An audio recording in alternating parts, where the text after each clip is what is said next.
nag-aas sa akin, makita ko na networking at hindi na lang work. And, actually, ang choices naman yan, meron tayong choices, diba? Employee, employed, tapos meron din tayong business, saka, eto, network na lang. So, sa employee naman kasi, galing na ako sa employee. So, I've been 5 years sa employee, pero alam mo yun, yung sahod ko dati, nasa mataas na yun.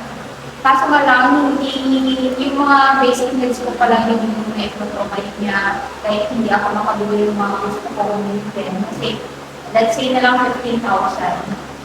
Neto, dito neto, di ba? Kasi may kalula sa pagkalaga siya. Oo, so, mga nasa 12,000 sabihin na lang natin. So, sa 12,000 kasi na to, natatanggal dito yung daily needs.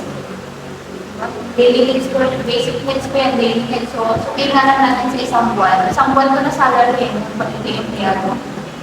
So, matatanggal ko yan 5,000 na, 5,000 sa isang buwan.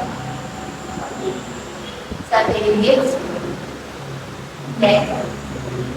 Hindi, no? Depende po sa asawa ko. Kasi ako, meron pa akong family eh. So, ibig sabihin, nasa 8,000 na yan. So, meron na lang akong 4,000 na natitira. E, paano yung bills ng kuryente ko? Diba? Ng mga nag-gas ko, o balik-balik sa pinagtatrabahuan ko. Kaya, naging empty sa akin yung empleyado. Actually, hindi ko sinasabi na hindi siya okay maging empleyado. Okay siya maging empleyado as long as nadagdagan pa or nagdagdag ka ng other source of income. Kasi dito talaga, ito talaga, pwede kang mabuhay. Yun nga lang, hindi mo pwedeng makuha yung mga gusto mo talaga. Ikaw, ano ko may mga gusto mo ba like? Sir, nakabang survival ko. Oo. Gusto mo bang magkaroon ng bahay? Siyempre, sariling sasakyan, cars. Diba? So, etong mga dreams na to, hindi ko kaya. Hindi kaya. Kaya nag-give up ako. Actually, wala eh. Kahit so, sabi ko, ayaw ko nang mag-empleyado. Kasi naubos yung oras ko. Ay, andun na lang ako lagi. Tapos, nag-iit ako yung income ko. Wala eh. Madalas zero.